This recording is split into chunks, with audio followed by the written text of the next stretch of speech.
चिंतन सानिध्य लेखक पंडित श्रीराम शर्मा आचार्य। विषय वंदनीय माता भगवती देवी शर्मा। वंदनीय माताजी जन्म समय ही भविष्य वक्ता माने कहले जे एक दैवी सत्ता शक्ति रूप में घर को आसी साधारण असाधारण होई ये उत्कृष्ट को प्राप्त हेब जो द्वारा कोटि कोटि व्यक्ति श्रद्धार पात्र हेब। लक्ष लक्ष व्यक्ति यही अन्नपूर्णा दुआरे भजन करिवे। केही भी केबे भी यहाँ आशीर्वाद पाई परिबो। से केबे खाली हाथ रे फेरी जीव नहीं। एक ऐश्वर्यशाली संपन्न घरे जन्म नेवा सते सादा जीवन ही तांकर पसंद थिला। मूल्यवान रेशम वस्त्र तुलना रे गांधी बाबा कथा कही समस्त को खदी पिंधिबार प्रेरणा देउथिले और निजे मध्य ता पिंधुथिले। अन्य माननको भजन कराइबा, सेमानको आतिथ्य देवा, सेमानଙ୍କ सहित सम्मान पूर्वक व्यवहार करिबारे से समस्तଙ୍କ आगरे थिले। जिए भी थरे तांको हाथरू स्नेह बड़ा भजन करनेला से तांको चिर दिन पई मने रखुथिला। विवाह परे बहुत प्रतिकूल परिस्थिति रे से सही जमीदार घरे पहुंचिले जेउठी आचार्य जी दारिद्र्यर चादर ओढ़ी जीवन यापन करुथिले। जेमिति पतिंका जीवन सेमिति निजर जीवन। जेउथि प्रति तांकर समर्पण सेथि प्रति निजर भी समर्पण। एही संकल्प नहीं से कांधरे कांध मिसाई पूर्व जन्मर निज आराध्य इष्टଙ୍କ सहित लागि पड़िले। 24 वर्षर 24 महापुरुष चरणर उत्तरार्ध चालुथिला। जेतेबेले गायत्री तपभूमिर प्रतिष्ठार समय आसिला सेतेबेले पूज्य गुरुदेव 108 कुंडीय यज्ञ करी 24 वर्षीय अनुष्ठानर समाप्ति करबा चाहुथिले।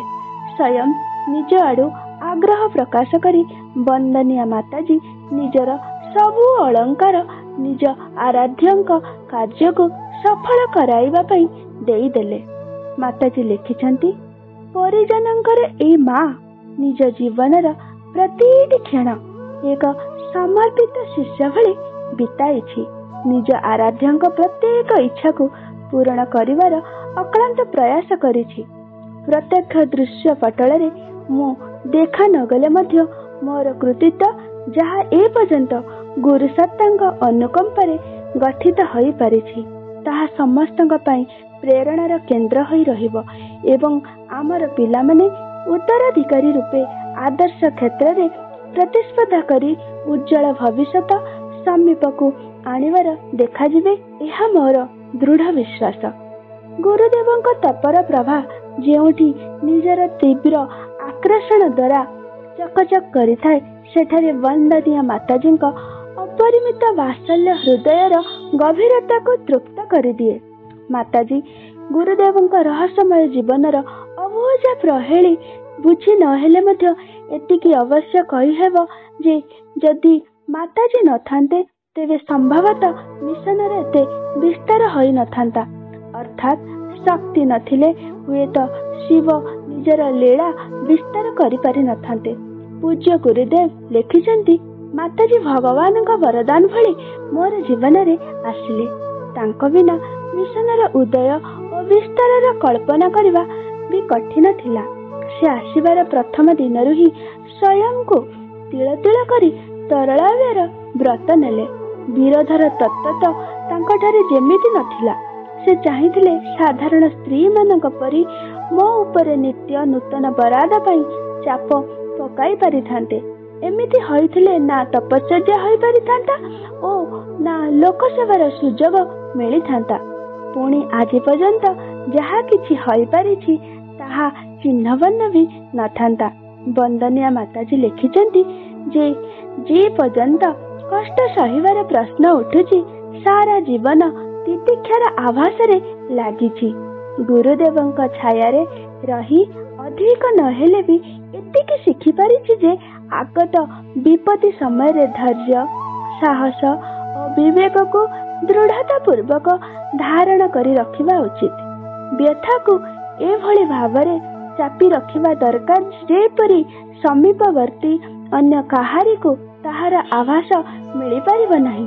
मानव जीवन ସୁଖ ସହିତ ଦୁଃଖର ଯୁଗ୍ମ ଅଟେ। ଭଗବାନ ମାନବ କଲ୍ୟାଣ ପାଇଁ ସମ୍ପତ୍ତି ସହିତ ବିପତ୍ତି ବି ପଠାଇଥାନ୍ତି। ଗୁରୁଦେବଙ୍କ ସମ୍ପର୍କରେ ରହି ରତନକୁ ହସରେ କିପରି ବଦଳାଯିବ ଉଚିତ ସେହି ପାଠ ମୁଁ ପଢ଼ି ଚାଲିଛି।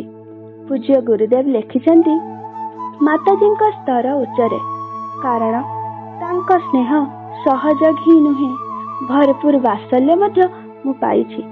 ମୋତେ ସେ ବହୁତ ଉଦାରତା ପୂର୍ବକ ପରିପୋଷଣ ଦେଉଥିଲେ। ତୁଳନାତ୍ମକ ଦୃଷ୍ଟିରୁ ତାଙ୍କର ମୂଲ୍ୟାୟନ କମ୍ କରାଯାଇ ନପାରେ। ସେ ଅନବରତ ରୂପେ ସହଧର୍ମିଣୀ ରହିଛନ୍ତି। ତାଙ୍କ କାରଣରୁ ମୋତେ ନିଜ ଜୀବନରେ ମଧ୍ୟ ଧର୍ମ ଧାରଣା ଉପରେ ଦୃଢ଼ ରହିବା ଓ ଅନ୍ୟମାନଙ୍କୁ ସେହି ଦିଗରେ ଚଲାଇ ପାରିବାରେ ଅସାଧାରଣ ସହାୟତା ମିଳିଛି। ଗୋଟିଏ ଶବ୍ଦରେ ତାଙ୍କୁ ସଜଲ ଶ୍ରଦ୍ଧା କୁହାଯାଇପାରେ। ତାଙ୍କ ଶରୀରରେ ହାଡ଼ ମାଂସ ହିଁ ତ ରହିଛି, କିନ୍ତୁ ଏମିତି କୌଣସି କଣ ନାହିଁ ଯେଉଁଥିରେ ଖୁନ୍ଦି ଖୁନ୍ଦି ହୋଇ ଶ୍ରଦ୍ଧା ଭରି ରହିନଥିବ। ସମ୍ପର୍କରେ ଆସୁଥିବା ଲୋକ ମୋର ପ୍ରଜ୍ଞା ଦ୍ୱାରା ନିଷ୍ଠାବାନ ହୋଇନାହାନ୍ତି, ବରଂ ତାଙ୍କ ଶ୍ରଦ୍ଧା ସହିତ ବାତ୍ସଲ୍ୟ ପାଇଁ ବି ନିଷ୍ଠାବାନ ହୋଇଛନ୍ତି।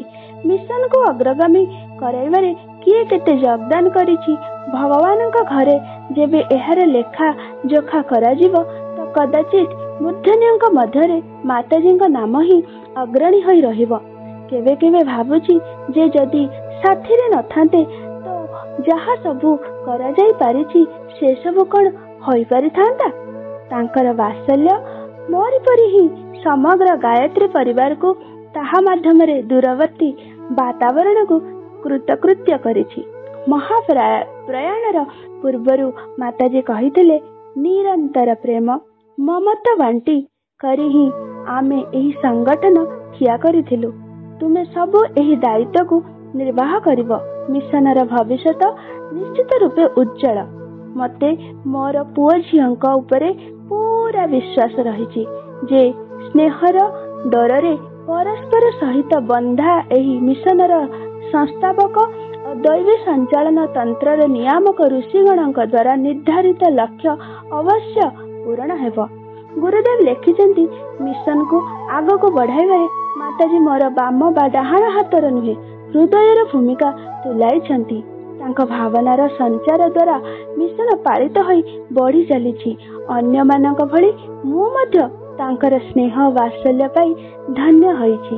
ଅନ୍ୟଥା ଏତେ ସବୁ ଘାତ ପ୍ରତିଘାତ ମଧ୍ୟରେ ମୁଁ କେବେଠାରୁ ଭାଙ୍ଗି ଚୂର୍ଣ୍ଣ ବିଚୂର୍ଣ୍ଣ ହୋଇଯାଇଥାନ୍ତି। ସେ ଭାବନାମୟୀ ଅଟନ୍ତି। ସ୍ନେହ ତ ତାଙ୍କ ରୋମ ରୋମରେ ବସି ରହିଛି ଯେମିତି। ତାଙ୍କୁ ମୋ ଭଳି କଥା ବନେଇ କହିବା ତ ଆସେ ନାହିଁ, କିନ୍ତୁ ମମତ୍ୱ ଦେବାରେ ସେ ମୋ ଠାରୁ ବହୁତ ଆଗରେ।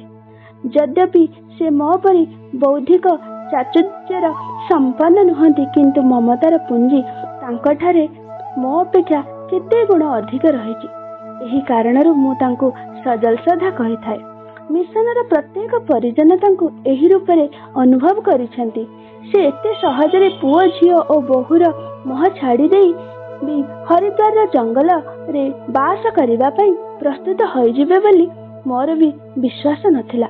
ମୁଁ ନିଜ ମନର ଅସମଞ୍ଜସକୁ ଲୁଚାଇ ଯେବେ ତାଙ୍କୁ ଶାନ୍ତି ପୁଞ୍ଜରେ ତପସାଧନର କଥା କହିଲି ତ ସେ କ୍ଷଣେ ମାତ୍ର ବିଳମ୍ବ ନ କରି ତୁରନ୍ତ ପ୍ରସ୍ତୁତ ହୋଇଗଲେ। ତାଙ୍କର ଏହି ସାହସଭରା ସମର୍ପଣକୁ ଦେଖି ମୋତେ ମଧ୍ୟ ଆଶ୍ଚର୍ଯ୍ୟ ମିଶ୍ରିତ ପ୍ରସନ୍ନତା ମିଳିଲା। ବନ୍ଦନୀୟ ମାତାଜୀ ଆମମାନଙ୍କ ପାଇଁ ଲେଖିଛନ୍ତି, ଶ୍ରବଣ କୁମାର ପରି ମୋତେ ଓ ମୋର ଗୁରୁସତ୍ତାଙ୍କୁ ଘରେ ଘରେ ପହଞ୍ଚାଅ, ଘର ଘର ପର୍ଯ୍ୟନ୍ତ ନୂତନ ଚେତନାର ସନ୍ଦେଶ ପହଞ୍ଚାଅ। ଯୁଗ ଚେତନାର ପ୍ରକାଶରେ ହିମାଳୟରୁ ବିନ୍ଧ୍ୟାଚଳ ଓ ବିନ୍ଧ୍ୟାଚଳରୁ ସାତପୁରା ଦଣ୍ଡକାରଣ୍ୟ ଏବଂ ଆରାବଳୀରୁ କନ୍ୟାକୁମାରୀ ପର୍ଯ୍ୟନ୍ତ ପ୍ରତ୍ୟେକ କ୍ଷେତ୍ରକୁ ଆଲୋକିତ କରିଦିଅ। ଏହି ପାବନ ସରିତାର ପ୍ରତିଟି ବୁନ୍ଦାକୁ ଓ ମାତୃଭୂମିକୁ ସାଂସ୍କୃତିକ ଦାସତ୍ୱରୁ ମୁକ୍ତ ଦିଆଇ ପୁନଃ ଏହାକୁ ଦେବ ସଂସ୍କୃତିର ଚେତନାରେ ଅନୁପ୍ରାଣିତ କରିଦିଅ। ଆଗକୁ ତୁମମାନଙ୍କୁ ଆହୁରି ବି ବଡ଼ ବଡ଼ କାର୍ଯ୍ୟ କରିବାକୁ ହେବ। ସମଗ୍ର ରାଷ୍ଟ୍ରକୁ ଜାଗ୍ରତ କରିବାକୁ ହେବ। ତୁମେମାନେ ସବୁ ମୋର ବରିଷ୍ଠ ପୁତ୍ର। ବର୍ତ୍ତମାନ ଏହି ପରିବାର ସଂସ୍ଥାରେ ଅହଙ୍କାରୀଙ୍କର କୌଣସି ସ୍ଥାନ ନାହିଁ। ତୁମେ ସବୁ ଭଲ। ମୋର ଆଶା ତୁମମାନଙ୍କ ମଧ୍ୟରୁ କାହାର ଅହଙ୍କାରର संघर्ष करिब नाही ओ समूह भावनार सहित तुमे माने काम करि चलिब। स्वभाव रे जेउठी भी किछि अल्प बहुत दुर्बलता रहिछि से गुडी को दूर करी उत्तम स्वभाव रे बदलाई देबा पई चेष्टा कर। निज निजर योग्यता बढ़ाओ।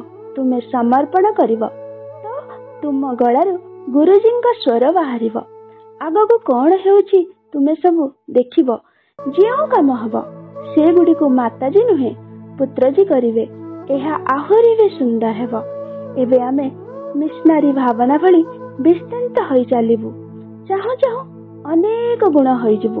तुम मानक मध्यरु विवेकानंद बाहरिवे, दयानंद बाहरिवे एवं देखिब तुम मानक द्वारा आमे सेही काम कराई नेबु जहा तुमे माने केबे चिंता भी करि नथिबो।